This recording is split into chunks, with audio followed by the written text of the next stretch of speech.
It's your boy Neighborhood Ryan, and this is In the Neighborhood.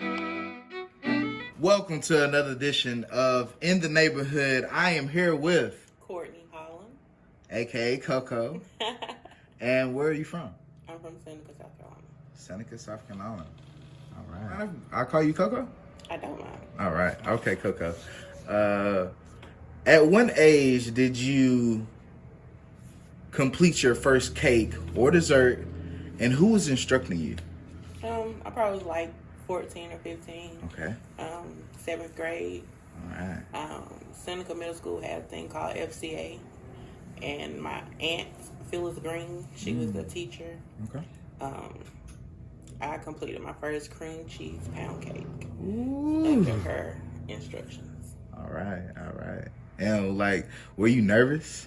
No, because my big mom, her mother, my mom's mom, she loved to cook. Yeah. Everything from scratch. So, I was kind of used to it, but, just in a different setting with a bunch of my peers. Got you. And it was a competition? No, it was more like, like home ec maybe. Got you. So, Okay. it's called FCA. It's like the Fellowship of Christian Athletes or something like that. Okay. And so. Yeah. And that was the first one, age 14. Mm-hmm. How was it? Was it good? It was really good, actually. Yeah? Really moist, really good. Very proud of myself. Yeah, that's it. And that was the start. That was a start. I like that. So, age 14, you make your first cream cheese pound cake. It's delicious. It's moist. Mm-hmm. From age 14 to around when did you feel like, hey, I can make a living off this? Okay, so my whole family loves to cook. So I ran the kitchen for maybe 3 years, Okay. working for other people, Mm-hmm. and the city would come. Everybody loves my food. Mm-hmm. So I started incorporating my cakes there, and after 3 years, it's kind of like I can do this for myself.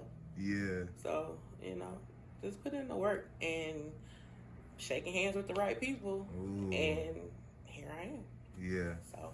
And like the community just saying, man, you should do this. And Or they come to everybody goes to the Express Mart gas station. So, Yeah. They had a kitchen built. And I started working at the gas station, and then, the owner and I got close. And that's when he put the kitchen in there. So he wanted me to run his kitchen for him. And so once he seen how I ran his kitchen, I started incorporating my stuff. And then it just went from there. Wow, that's beautiful. And they still ask for me to this day. I bet so. So what is the age range? Where are we going? We're going 14 to around what age is that when you're like, you know what? Man, so I went from restaurant jobs, plant jobs, all that. I always just went back to cooking. I guess this is what I was supposed to do. So from 14 to probably my late 20s, maybe. Wow. Yeah. That's good. That's beautiful. Okay, so 14. So I feel like that's a roughly 15 years. 15 years of trying to figure out what you're gonna do. You're working here, you're working there. You said that you always came back to baking because that's a true passion of yours. How does it feel to have your own brick and mortar, have your own establishment? How does that It's feel? a wonderful feeling. Sometimes it's overwhelming. I won't, deny that part of it. The business part and versus just the enjoyment side of it, it's a whole lot. But I wouldn't have it any other way. It's very enjoyable to work at your own pace, do your own thing, and have the support of people that love what you do. So Yeah, it's awesome. that's beautiful. And what advice would you give to a young entrepreneur, a young woman or guy who wants to be a baker and they want to get their own establishment? Would you tell them to possibly get a food truck first, or is that a step that you wish that you had? Because I feel like the food truck step was kind of what you got that taste when you were coming out of the shop. When you were selling out of the shop, I feel like that's when you got your food truck trial. So do you feel like that was if that process wasn't there, would you have still jumped straight to brick and mortar or? Um,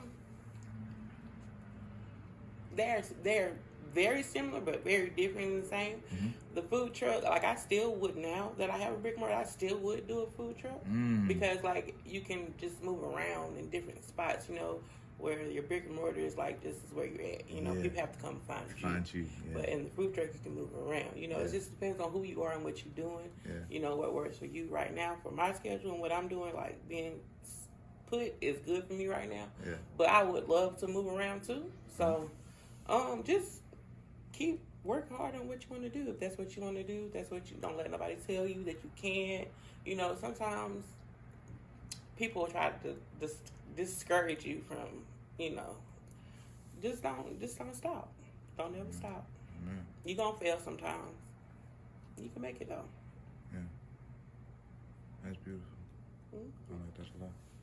Y'all hear it. Y'all heard it here. CoCo said, do not stop. Don't stop. Don't let people discourage you. Don't. If you have a dream, keep pushing. Keep pushing. Keep pushing. I like that. When it comes to Case by CoCo, what's next? You said that food truck would be nice, but you are okay with staying put right now.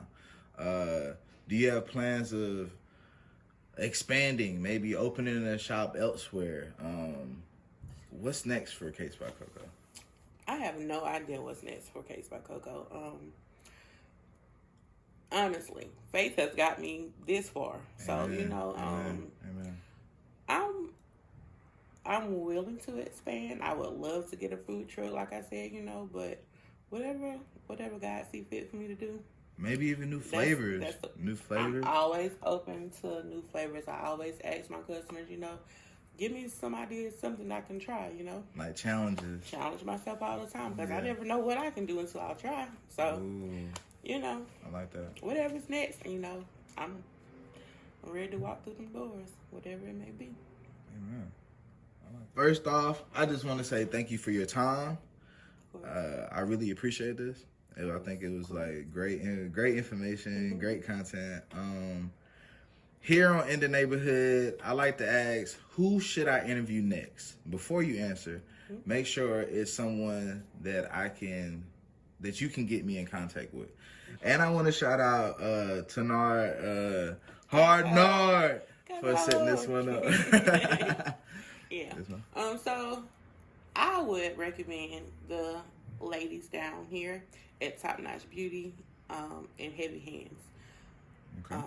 LaWanda Ward and Tatiana Holland. Okay.